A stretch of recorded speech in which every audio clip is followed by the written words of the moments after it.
Ellie's been scratching my hamper here like a scratch post, like over here and over here. She's also been destroying all my plants. Let me show you guys.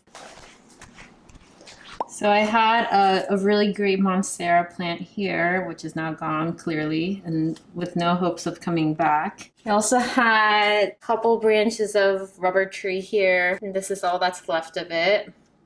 And I think she's moved on to, well, this plant died on its own.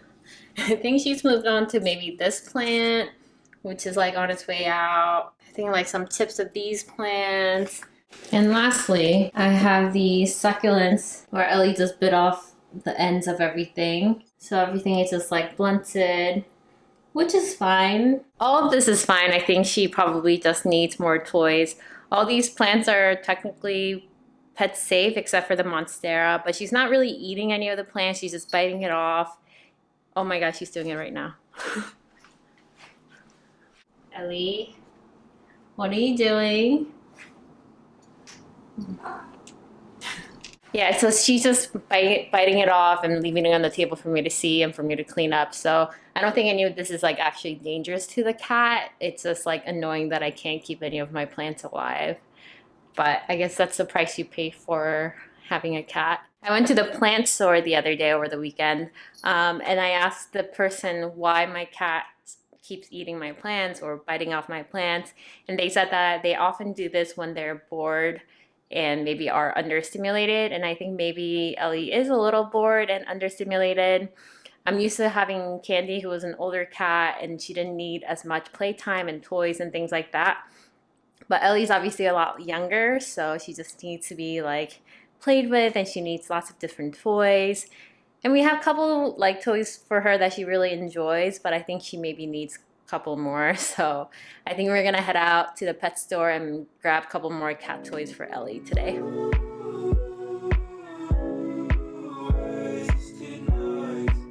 Oh, does Ellie want Easter themed toys? This is cute. Oh, she'll like this. Oh yeah, but then it's like Cardboard. It's like she's gonna bite this off in a second, right? Just got some toys for Ellie. Ellie is officially the most spoiled cat ever, but I'm happy to do it. Now we're headed to the grocery store. We're hosting some people for the Game of Thrones episode 2 tonight, so I'm gonna make some food. So headed to the grocery store to pick up some ingredients.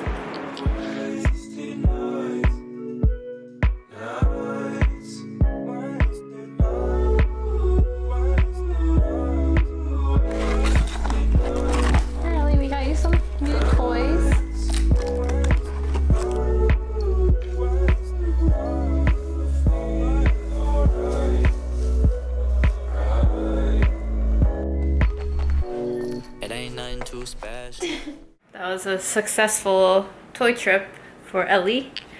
She's already like super engaged in her toys. She likes this one. She hasn't figured out how to use her chew toy. And she really likes the banana toy, which I guess we're hiding for her because she liked it too much. Anyway, we are off to go for a run right now. It's pretty nice out. It's like in the 60s, not too sunny, so I think it'll be a good day for a run. Just finished my run around Central Park. While I was running, I kept on getting these calls and I couldn't pick up because I was in the middle of my run. And then when I finally saw the text and called them back, it was actually my chief calling me to come into work tonight because I'm on anesthesia rotation right now. I'm technically on sick call for emergency medicine, so if any of the juniors, like first or second year, calls out for sick, I have to go in and cover, and a lot of times these are very last minute, so I'm going in to cover a shift. It's gonna be from 8 p.m. to 8 a.m. but they said because it's so last minute, it's like already 7 o'clock. They said I can get there by 9 or 9:30. So I'm gonna go home and shower and I guess head to work today. It is now about 8:46. I just finished my dinner. Um, Making some hot water for my tea. And I'm ready to go to work. It's not so bad. Well, it's kind of bad. I was gonna have people over, but it's not so bad. I have no idea how often this happens. I think sometimes people get called in like many times during their anesthesia rotation. Sometimes people just get called in a couple times. I think it's just like luck of the draw, I guess. But it was bound to happen at least once, I think. So it's fine. And I'm glad that I was running. So I think it put me in a much positive mood so I can really deal with this unexpected call in. Good afternoon, guys. It's Monday afternoon, about 1:40 p.m. I worked overnight last night in the emergency room, and I got home around maybe 9 a.m. or so. And then I slept till not too long ago, so I think I got maybe 4 hours of sleep, which isn't great, but that's usually how it is for me when I work my first night. But I spoke with my chief just now, or I texted him, and he said that he won't be calling me in tonight, so that means I can also sleep a full night's sleep tonight and go back to anesthesia tomorrow. It was actually pretty busy last night. No one was super sick, but there was just a lot of volume, just kind of a lot of patients coming in after Easter, I guess.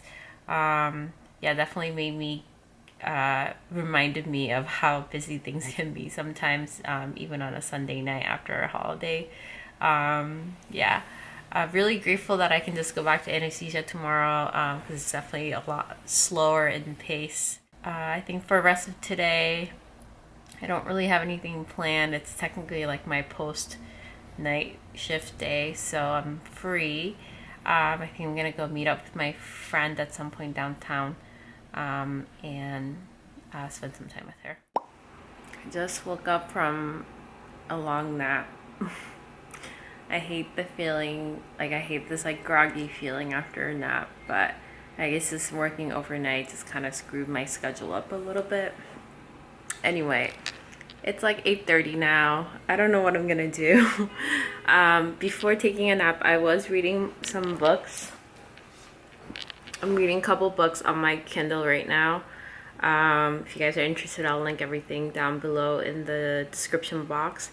The first book I'm reading is called Love in the Time of Cholera, which I have tried to read in the past before, but for some reason back then I just couldn't kind of focus on the story. But now I feel like I'm really getting into it, so I'm about like 25% into the book, and really enjoying it so far. The other book that I'm reading is a book that I saw when I went to the Amazon bookstore the other day, and it was one of their like bestseller books. It's called The Silent Patient, and it's supposed to be like a thriller, like mystery kind of book with like a twist and turns. I'm in the very beginning of the book, so I haven't gotten to the fun part yet, but heard really promising things about that book. So those are the books that I'm reading on my Kindle right now. Anyway, I'm up. It's like basically nighttime. I guess I'll clean some. I was gonna go downtown to meet up with my friend because she wanted to get a piercing, but then she changed her mind. So I ended up not going down. So I think that's why I just kept sleeping. But yeah, I think I'm gonna sleep, or I think I'm gonna clean, maybe do some emails, and just kind of take care of this and that.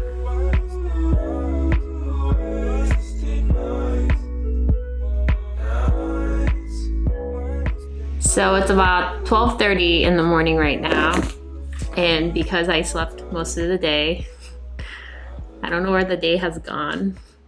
Basically, it's over. And I think that's definitely one of the hardest things about working emergency medicine is that your schedule is always like changing from days to nights. So I think I took like a 4 hour nap in total during the day. I think I slept 4 hours in the morning and then maybe like another additional 2 or 3 hours in the afternoon. And I have to go to work and be there by 7 o'clock tomorrow morning. So clearly I'm not going to get good sleep because I'm wide awake and it's 12:30 in the morning. Yeah, that's definitely one of the more difficult parts of residency that I really wasn't expecting before. Just constantly having to switch back and forth. But yeah, I cleaned the house.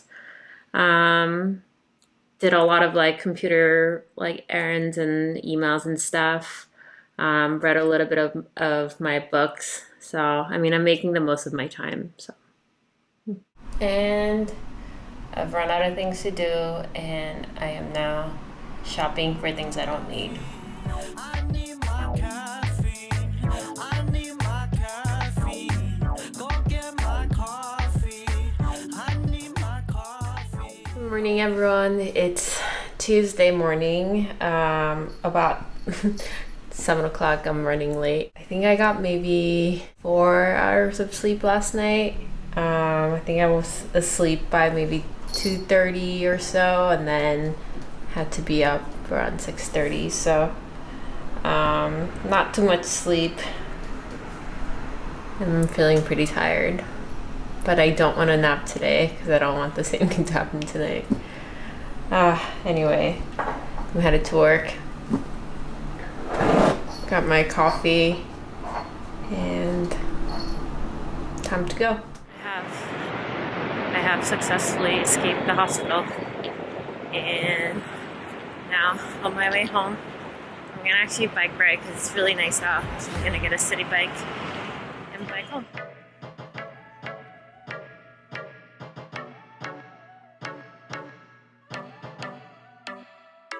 I need my caffeine, I need my caffeine.